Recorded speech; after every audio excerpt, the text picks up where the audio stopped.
Musa aliwaambia makutano, mtaikumbuka njia ile yote Bwana Mungu wako aliyokuongoza miaka hii 40 katika jangwani, ili akupeni kukujaribu kuyajua yaliyo moyoni mwako, kwamba utashika amri zake au sivyo.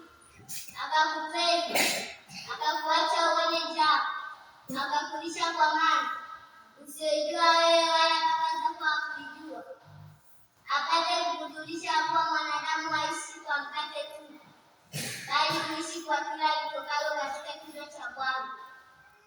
Basi hapo moyo wako usiinuke ukamsahau Bwana Mungu wako aliyekutoa katika nchi ya Misri, katika nyumba ile aliyokutoa katika nyumba ile ya utumwa, aliyokuongoza katika jangwa lile kubwa lenye kitisho, lenye nyoka za moto na nge, nchi ya kiu isiyokuwa na maji, aliyokutolea maji katika mwamba mkuu, aliyokulisha jangwani kwa mana wasiyejua baba zako.